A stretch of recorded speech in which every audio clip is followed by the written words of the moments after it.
Hello and welcome to episode 2 of the To Be Named podcast discussion thing. Today we are talking about precision rifle shooting matches.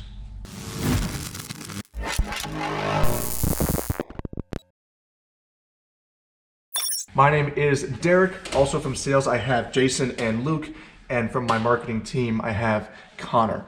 So Luke, we'll start with you. What sort of precision rifle shooting matches are there for centerfire throughout the U.S.? Yeah, absolutely. There's two main governing bodies out there that run and host matches. Mainly here, what we see on the East Coast is the Precision Rifle Series matches. PRS, yeah. Yep, and then on the West Coast, NRL, National Rifle League, and then along with that, they also have subgroups, some sub-matches in there, such as NRL Hunter, along those kind of lines. And I know around here we have a lot of small clubs that host one-day matches that aren't affiliated with any series. Yeah, they kind of make up their own rules as they go along. They still kind of follow the same rules, general patterns. rules. Yeah. But hosting a lot of matches. Yeah, so we got some hardware on the table here. Jason? All right, so we got a couple rifles. This is all stuff you could use or would expect to see, in a match of this type. So got the AI-AX here that has been fitted with some extra ARCA rail accessories to make weird positional stuff a little handier. Another handguard off an AI with another ARCA adapter. Over here we've got the Seekins Hit Pro, which is kind of out, but not quite yet. Got a Collis on this one, Tangent on this one, and a couple bipods you'd expect to see. So I've got a Thunder Beast here that has the dual clamp that I added onto it just recently, so it'll mount on PIC or ARCA. And then Atlas bipod, and then we're down to the Vortex Venom there as well. Yeah, we'll look into this here in a little bit. So first thing I want to mention, we have two different types of rifles here. The AI started off life pretty much as a full-on sniper rifle, and Seekins pretty much built from the ground up as a purpose-built precision rifle match rifle. So what are the types of differences that we'll see in the factory form on the AI, not what you've done to it, but in the factory form on the AI, like what type of handguard accessories, what differentiates? The biggest thing is going towards some ARCA attachment to where you can get kind of on the balance point. But other than getting on the balance point just for shooting on a tripod, you've got a full run for running a bipod. So if you run up on a post or a little barrel or something and you've got this much length out in front of you, you can run your bipod back quickly. And with the ARCA, you can do it fairly quickly, more so than with Picatinny rail. Yeah, and what I found funny is that companies like AI started off full-on sniper rifle, like that's what they do. And then people started using and tweaking their guns for match shooting. Now AI is starting to incorporate that into their new guns, like the ATX and that sort of thing. And that's becoming more and more popular with sniper rifles again. So it's kind of, one kind of influencing the other. So it is pretty neat to see there. So as far as the types of shooting that is often seen during these matches, what type of distances, what type of targets and standards, like showcase it for us? Essentially, most of the time where you're seeing target engagements are going to be anywhere from 3 to 1,000 yards, especially out here on the East Coast. You'll see engagements sometimes out to 1,300 as well once you start hitting two-day regional finales, everything like that. Typically, target size, MOA, you're looking at 3 to 4 MOA. You're seeing dependent on stage, how much movement's in that stage, essentially, but positions and all that. Exactly. Yeah. As you start moving up the ladder, up higher, getting more competitive, you're going to start seeing 1.5 MOA, sometimes an MOA target snuck out there kind of thing that's really going to narrow you down and hone in your skills. Especially the KYL stuff. Yes. Yep. You get a 600-yard KYL, and first one's a meatball, and next thing you know, you're looking at an MOA. That's a know your limit target. Yeah. So it's a bunch of targets that are next to each other. One is smaller than the last, and depending on what the rules are for that match, there's a penalty for missing, the more risky you go in trying to hit that target. That's the cool thing about with the precision rifle matches is that the match directors have a lot of freedom to design stages. A lot of creativity. Correct. Yeah. So every time you go out and shoot, you're going to be testing a new skill. You might be seeing a new skill that watching your other competitors and everything like that. Might be a skill that you never would ever need, like the one time I shot off of a cargo net. Yeah. That was fun. Yeah. Wanted to throw my rifle into the dumpster after that. That was my first time doing that. That was second stage on one of my first PRS matches that I did. So the first stage just sucked. I was going way too fast, and like it was a 6 target string there, and I finished it. It was a 2-minute limit. I've a minute and 30 seconds left. I'm like, what the hell? Why did I go through? Your sense of time just vanishes. Oh yeah. Whenever you start doing that stage, so Putting the kitchen timer on your arm. Yeah, especially when you got a loosey-goosey cattle gate and you can't use a tripod as a rear support. And that cattle gate starts rocking and rolling. Yeah. So yeah, the different positions that you can get at the matches are definitely interesting. And I'll tell you what is cool, seeing how different people work through them. Oh, absolutely. Yeah, it is. So calibers.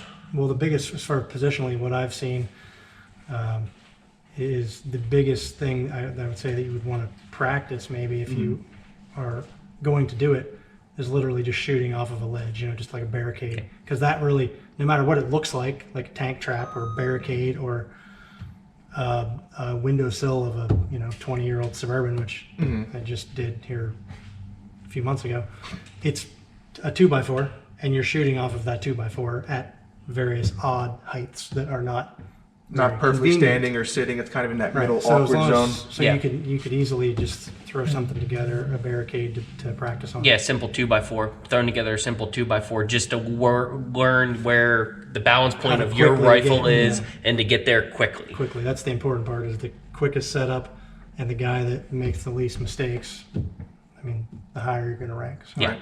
What for calibers do we typically see for this sort of thing? I know that the Precision Rifle Series does a lot of very good data keeping, and 6.5 Creedmoor is at the top. It is. Your 6.5 Creedmoor is at the top, especially for introductory level. And as you start going in, 6 Creed's also very highly there, but most guys you're seeing now are running a 6BR variant of some sort, a everyone's trying to 6BR, reduce the 6 recoil. Dasher. Yeah, so what's the point? What performance goals are you trying to get with some of these cartridges? Total recoil reduction. So Correct. So you take your 20-pound gun that you've got weights on, throw it on a bag, close to the balance point, hopefully, and then under recoil, not only are you seeing your impact better, Which is important. but your recovery time is faster. And that's a huge thing too, is like what Jason just said there was about recoil reduction and everything like that. Is a lot of guys will get into, once you start getting into the BR variants, and even your 6 Creed is chasing velocity. They'll start chasing velocity. Now, I believe it's 31 or 3,200 feet per second is your max. Right. But I'd rather have a cartridge such as a 6BR or 6BRA, bring it back at 2,800. Yeah, you might have an extra tenth of wind drift at 800, 900 yards, but you're going to be able to see your impact, which is a lot more, and be able to correct follow on the up fly. faster. Correct. Yeah, so you're just rather trying than to- having a 6XC going 3,100 feet per second and having a missile flying down there and you have no idea what happened, especially on a 400-yard engagement. It's going to be there before you even have time to readjust. So Jason, you mentioned heavy rifles. Yeah, most guys are going to be, some guys, especially some that we know that don't have legs, that like to shoot these matches. He likes to run lots of weights and a truck axle barrel, so he's pushing over 20 pounds. I don't know what the latest one he's got is, but it might be 25 pounds. But so the weight that you can attach to the handguards. There's more available options now with these different models. Fit M-Lock, so AI has weights that fits their key slot. There's M-Lock weights now. So basically, you're adding weight for recoil reduction, and you're adding weight for balance. Changing the balance. There is a point though where things can get a little bit silly because the last match I did, you had to do some offhand shooting. It's pretty uncommon. Tons of fun. Yeah, I that's like not it. very. I do too. I Of liked, course you like yeah. it. I liked that stage because I do offhand shooting quite often with my M24 out to about 300 yards or so, which is exactly what it was. It was a full-size silhouette at 300. You had to shoot offhand standing and either sitting or kneeling and then prone with no bipod. And so many people were trying to bring their massive rifles up. Now, my M24... Need more offhand to penalize some of the heavy. Yeah. I was actually using a Bird AT, so that was about the same weight as my M24 at the end of the day, and that was pretty heavy. But but it was pretty neat to see who knows how to shoot with a sling offhand and who doesn't. Yeah. And that was where I actually gained up a lot of points that I lost earlier in the day from being so frustrated and quick, but terrible. What for optics? What type of features or are people typically going with? Well, I mean, you got to. It starts what do with it starts with first focal plane, and there's Oh yeah. these. We are living in the good old days right now. Is what I like to say, because there's so many options. Tons. Where Yeah. you can get a full featured scope at $300 up to now 8,000. Well, with some Schmitz and all that. Yeah. So what you've got there is around 5. Yeah. And that's been a pretty popular entry level. Yeah, I was going to get onto this. First Vortex Venom. focal, Yeah. Christmas tree type reticle. Unfortunately, we're moving towards floating dots, which You don't like, but I know. I like it. I like my crosshair. Which I've hated for a long time. All right. All we need to do is connect the middle. It's okay. You guys just did Floating connect. dot. Okay. So anyway, that's become a thing now. So what I will say is this particular scope, I did get behind with the Skimmer 4 at FTW, this is the Collis. After I did shoot that scope, now I have one here that I own. So I'm okay with that as far as like a dot reticle. But basically, when the gate around the dot is pretty tight, us crosshair people can manage it a lot better. Yeah. Does that jive for you as well? Yeah, I agree with that. And I would say too, pretty common now. You're seeing 5 to 25 power range. Yeah. What Well, even more power really, because a lot of guys are doing 35s because they're trying to pick out a small target. Well, yeah, and nowadays the extra power doesn't come with the drawback that it used to. Correct. Look at Vortex's new Razor 3, the 636. Tons of travel. The glass is just fantastic. and all the way Turrets are up. good. Yep. It's got close parallax. I mean, that one. Great field of view at 36 power. It's Yeah, great. yeah. But also, I mean, we have 2 scopes right here that are at complete opposite ends of the spectrum Well, here. you just add a 0 to that one. Yeah. To get that one. yeah, essentially. Yeah, pretty much. But I mean, I love the Venom. But they both will function in these matches. They both will because And you can win with each one. Yeah. you definitely can, because even though I will, I'd be stupid to say that the Tangent isn't worth the money. The Venom, for example, and others like it at well under the $1,000 mark. I think a lot of people who want to do these types of matches want to do it even just casually. They don't want to sink, $10,000, $12,000 into a rifle. It's not setup. their life as it is for some of us, basically. One of us, yeah. But they want to get into it and are worried that there's like a certain barrier to entry as far as price goes. And like on that point, I was thinking if you have $1,000 for a rifle, something like a CTR right here or Bergara, Yeah, 10-round mag. That would be one of the key things you want to. Yes. yeah, detachable mag, 10 round, really got to have at least 10. Yeah. Bergara with the HMR at the And that's $1,000 mark. what's awesome about that CTR there is you have pick rail already ready to go, mount your scope. Trigger's good, doesn't need replaced. Threaded trigger's barrel fine. for Yep. a big old break. Stock's okay, you can run it for a while. It might be one of those things that eventually you want to upgrade. And right now, there's a ton of companies out there making drop-ins now for Tigas. Exactly, yeah. So the HMR Bergara for And about some that $1,000. will have some, hopefully, this year. Yeah. Yeah, more stuff's always coming out. Yeah. But It's nice to see Tika with companies now picking up behind the Tika craze, is because there for a while. The big drive for that was Remington having the Yep. financial difficulties. and Remington themselves, okay on the quality, Yeah. maybe less than okay. But Tika has definitely taken off, so has Bergara. Correct. And all the Bergaras are just a Remington that's actually built well. Yep. So those are, I see a lot of Bergaras, a lot of Tikas, a lot of custom guns. Seekins are starting to get in there now with some of their creations. A lot of guys running some AIs as well, especially at the really high end part of it. Love seeing that Barrett Emerald pop in there every once in a while, Every too. once in a while you'll see something like that. A couple Ruger Precisions as well, but honestly, if people are thinking, what's the cheapest way to get into this? I say either a CTR or an HMR Bergara. Yep. Yeah, the Right. HMR Bergara is a great one. For $500, you can get a Venom. Yep. If you're military law enforcement, you get it even cheaper than $500. Set of rings, bipod, bag, muzzle brake, you're under $2,000. $2,000 you're in it. Yeah. And you're ready to rock and roll. And that will do really, really well. Because I saw You guys can still win with it. You can definitely win with that. Because you see all these people. It's fun to watch.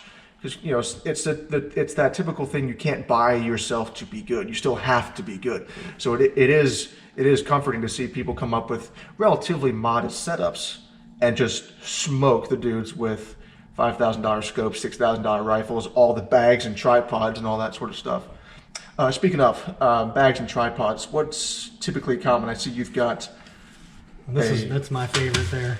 So that's the full-size game changer. Game changer. And I know you don't like that term, but I I think hate in this case the bag's great. I hate the term game changer because everyone uses it and they're all wrong. perfectly named.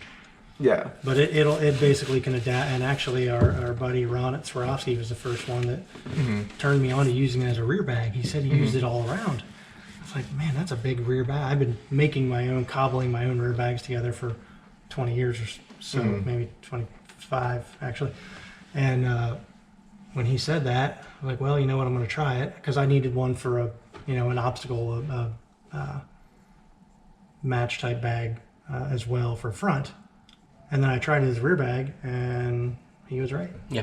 One thing I have noticed a lot of the times, people get a bit too rambunctious with all the different bags and 29 such. bags hanging on their. Yeah, I mean that match that I did in New York, it was with Ron actually. I had a borrowed AI AT. I had my Atlas BT65 on a pick rail, and I had one tab gear bag that was about that big. Yep. That was it. And those matches, like you said earlier, some of those targets are not small enough to warrant you don't have to have a perfectly locked in position. If you're floating on that It's target, just getting good enough fast. yeah, good Yep. enough fast. Okay, that reticle is on the target. I don't care. It's moving. Just send it. Yep.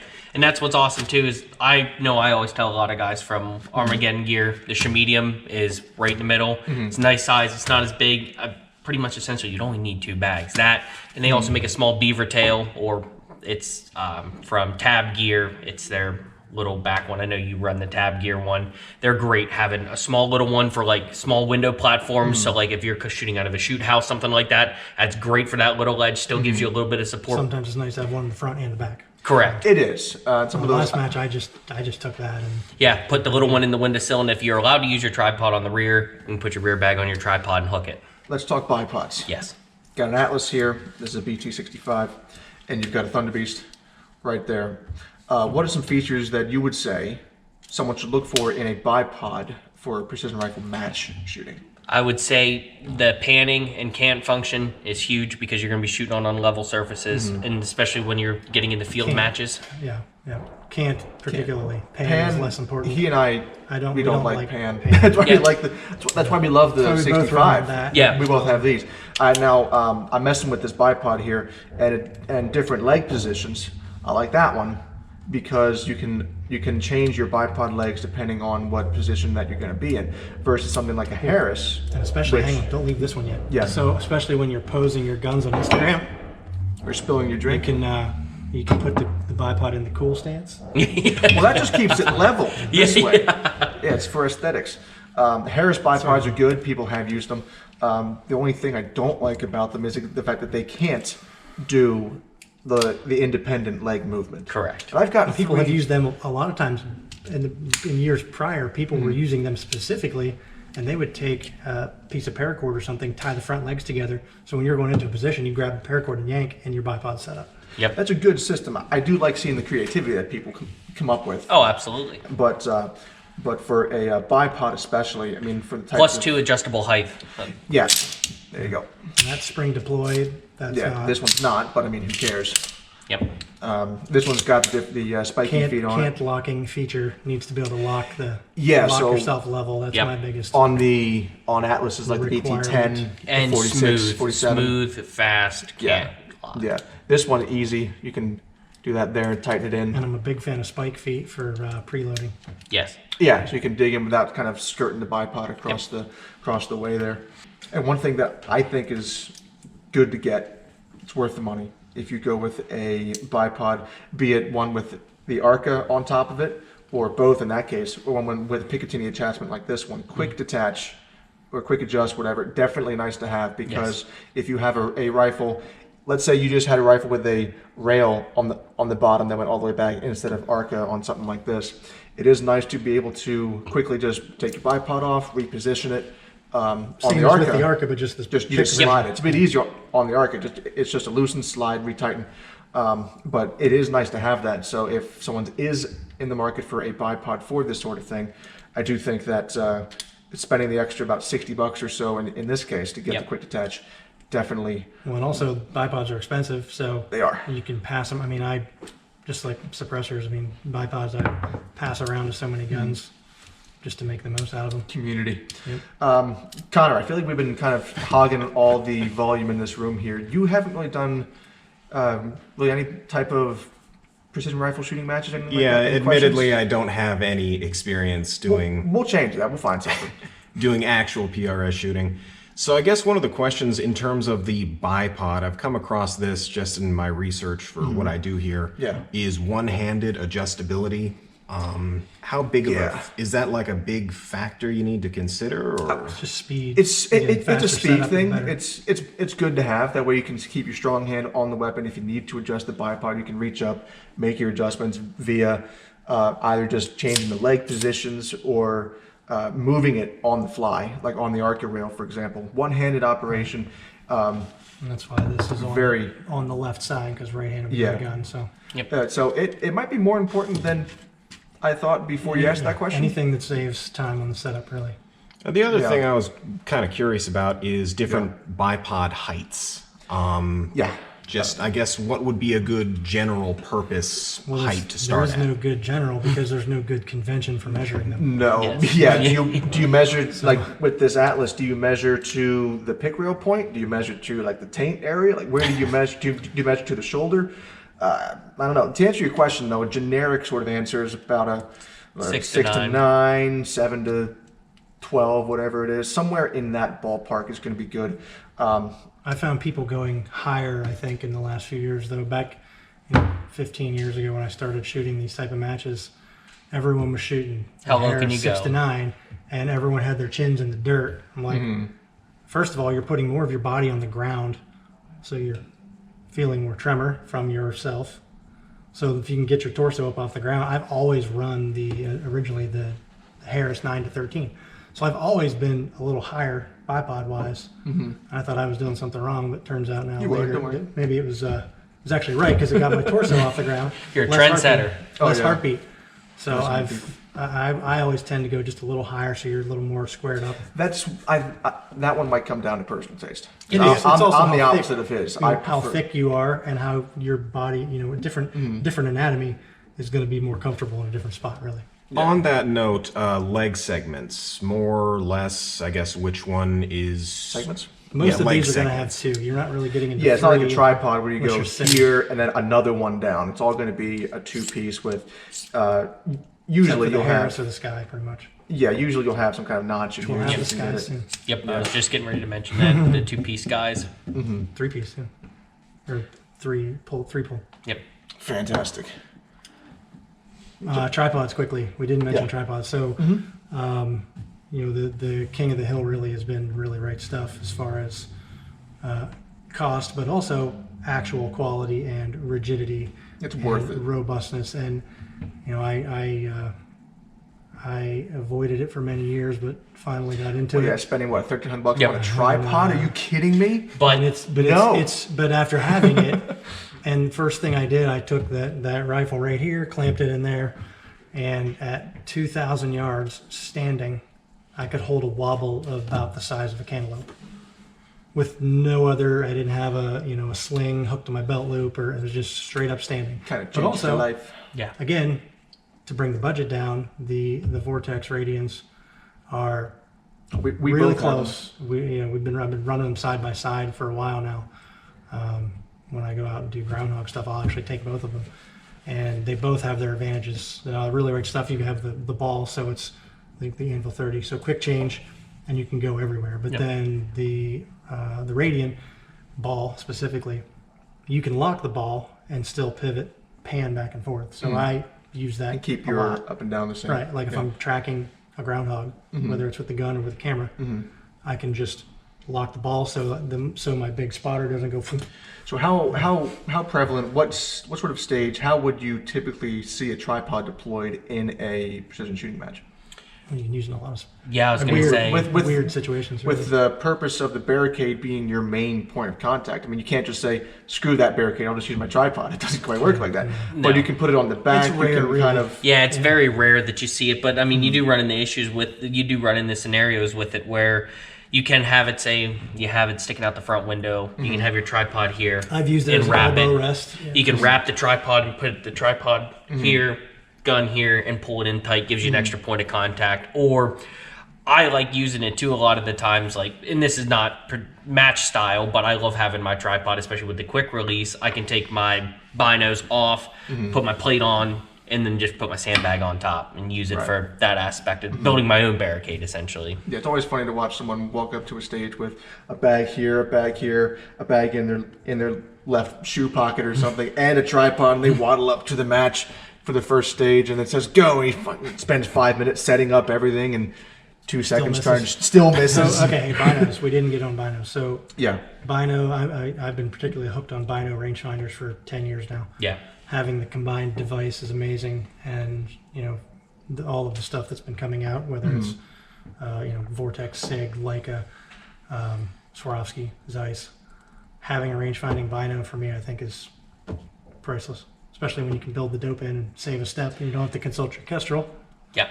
another device, which is a life changer. Yeah, the Life Kestrel saver. was good for me because when I did my match, I didn't have time to actually get dope.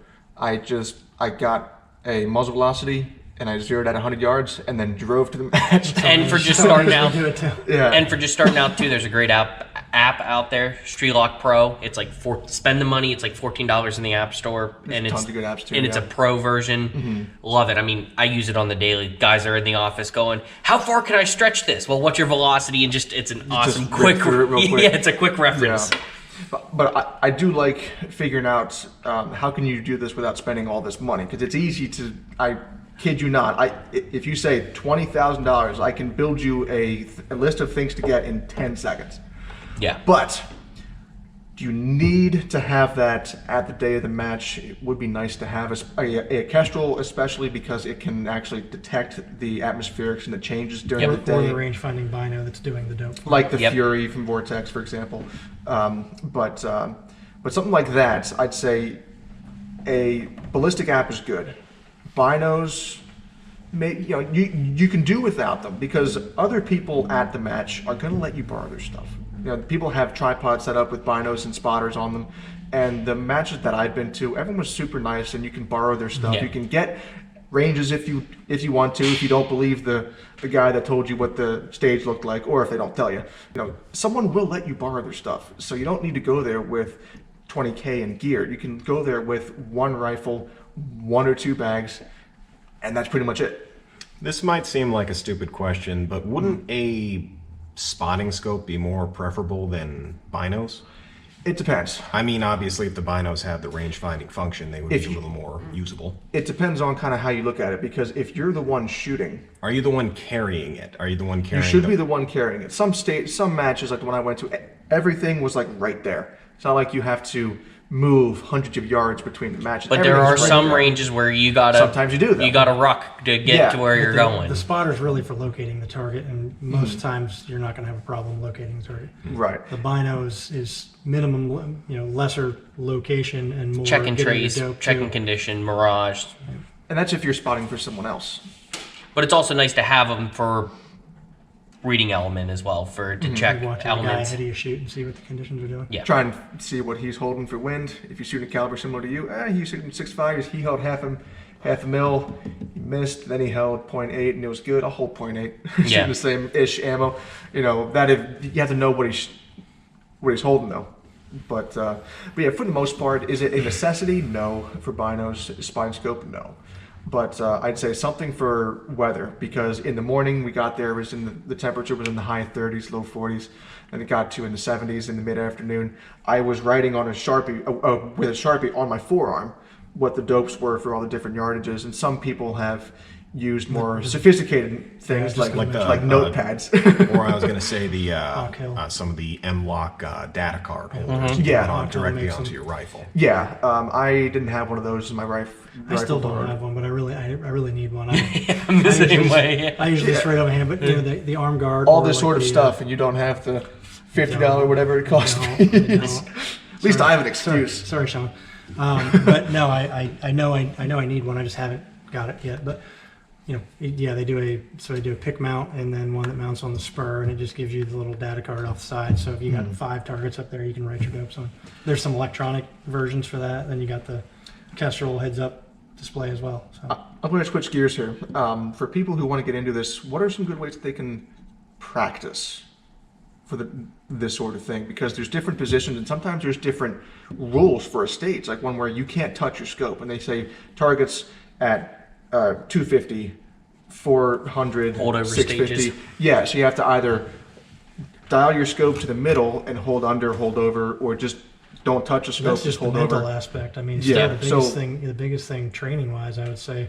Positionals. You have a little. You build that little barricade at 4 different uncomfortable levels, and for practice indoor- getting into position. Indoor dry fire, and I know one of our guys here that does a lot of business with us, DST Precision, makes an awesome dry fire indoor dry firing that you can set up on your tripod. You can use your little barricade inside, and it's scaled to what Does you'd be that seeing have through your. the optical reducer deal? That's that one. Yep. I do like it because you learn a lot about your capabilities as a shooter when you do one of these matches. You can definitely know where your limits are, what you're good at, what you can improve upon. Hey, you know what else is good for training?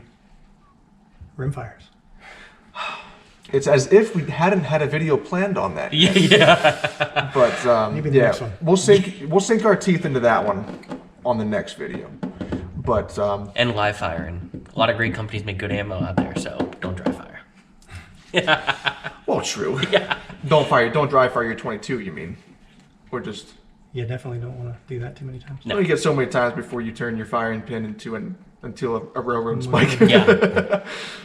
So we've spoken about some rifles here. We have the on the low end of the price point, relatively. I'm not going to call Tika low end. Competition low end. Competition low end, CTR, or that Bergara.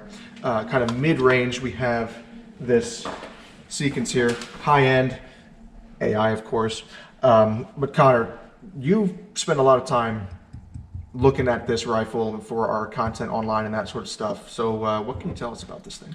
Well, as you said in the beginning, this is built from the ground up as a competition gun.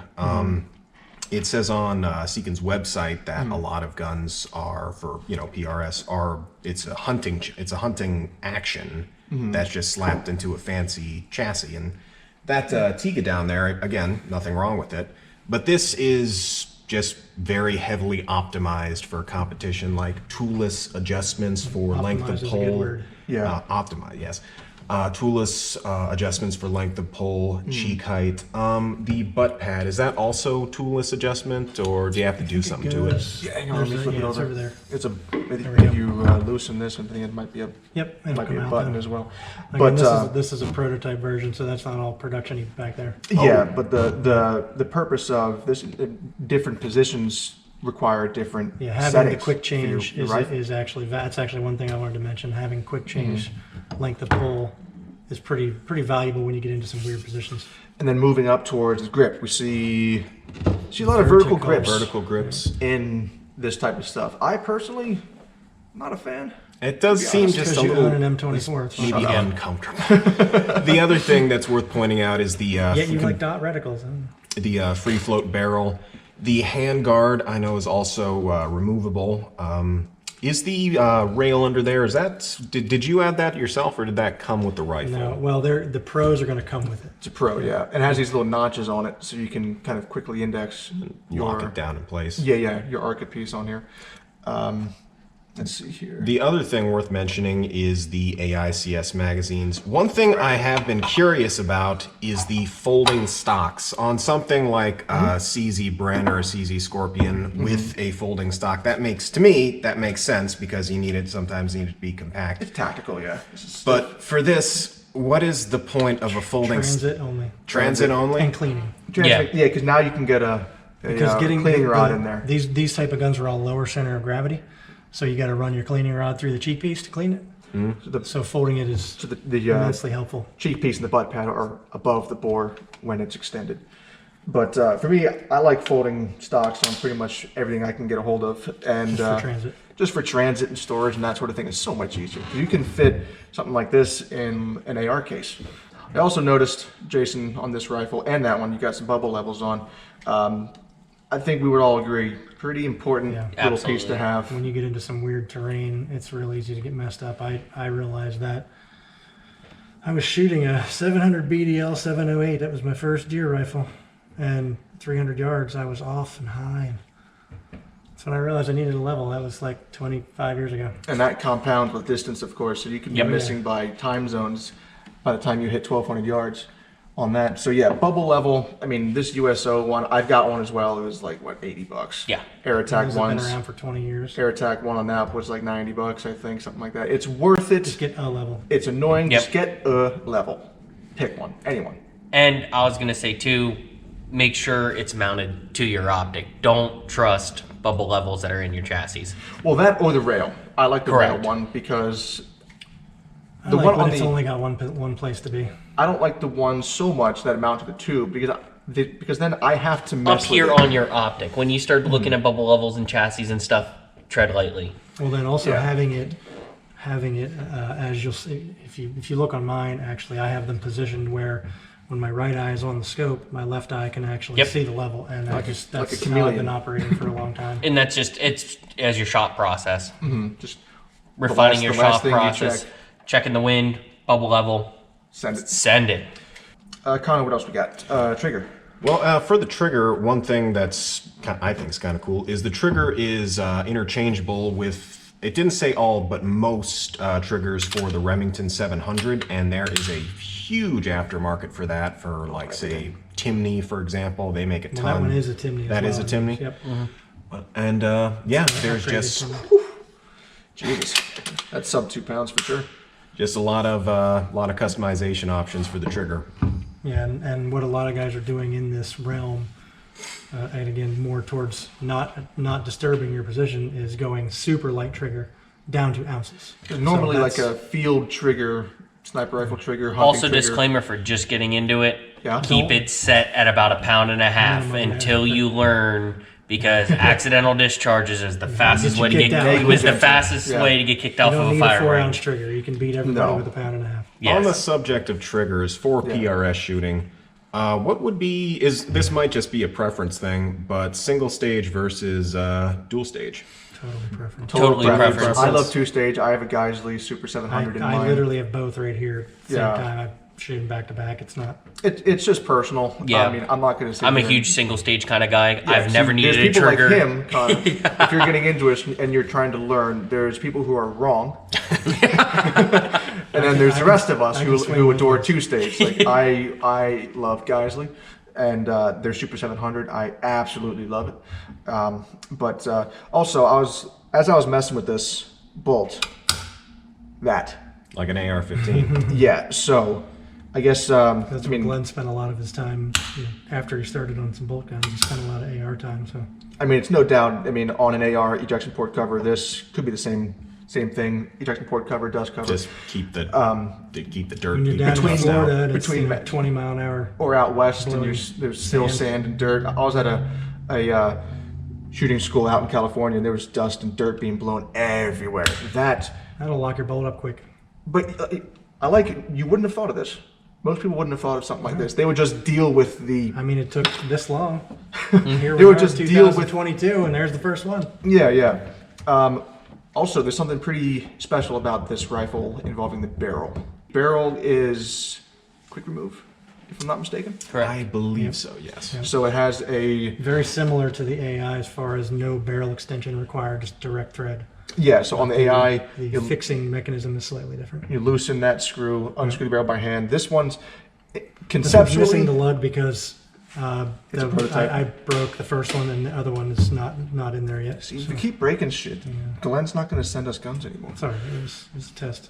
But yeah, so quick change barrel, good for a couple things if you want to change out your calibers, but also some people running precision rifle shooting, they do a lot of shooting. Yep. And being able to have barrels, Changing them like tires. yeah, just barrels on deck, just change them on the fly if you need to. Whenever yours starts to go, you can have a fresh one, plug that in, and you're good to go. So I do like it on that front, like he said, like a set of racing tires. Something else these guys are doing. Glenn's offering basically bounties when you use these guns in matches and do well. So up to the point where Bounty.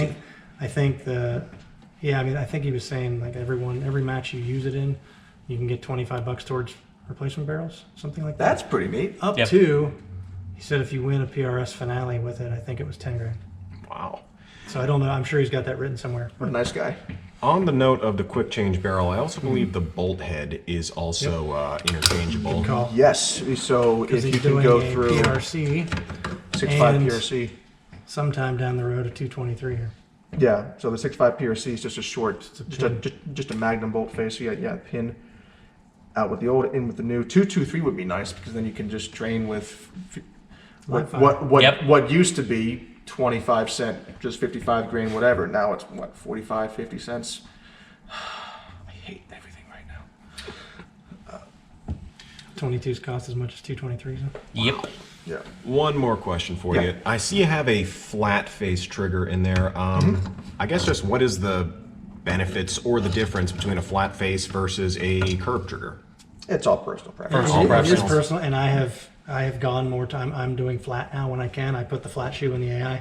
I like a gentle curve on my triggers. I'm I'm a not a big fan of flat fan, perfect though. flat, but it's just personal preference. Since I shot this gun in match in New Jersey last October, that's when I really got hooked on the flat trigger, honestly. That and the Christensen NPR, that had started with a flat trigger. That's where I first really liked it. So we've talked about a lot here. We did try to cram this to about 30 minutes. We're on Went on some about tangents. 40 Didn't we're work on out about very 45 minutes right now, to be No honest. pun intended. But oh, there you go. You're the second person in this company to use that joke. Guess who's the first? Anyway, if you do want to learn more about this stuff, you can always give us a call. Down below, though, in the comment section, we do want to hear what you guys think about this whole thing and what topics you want us to cover. And also give us some names below. We have a few that we're kind of thinking of, but we think that there's still some potential out there. So let us know down below what for a name for this show thing that would be a good fit. So that'll wrap it up. If you enjoyed this video, please give it a like and subscribe. We'll have new videos out soon for this sort of thing, hopefully. So also find us on Facebook and Instagram. See you next time.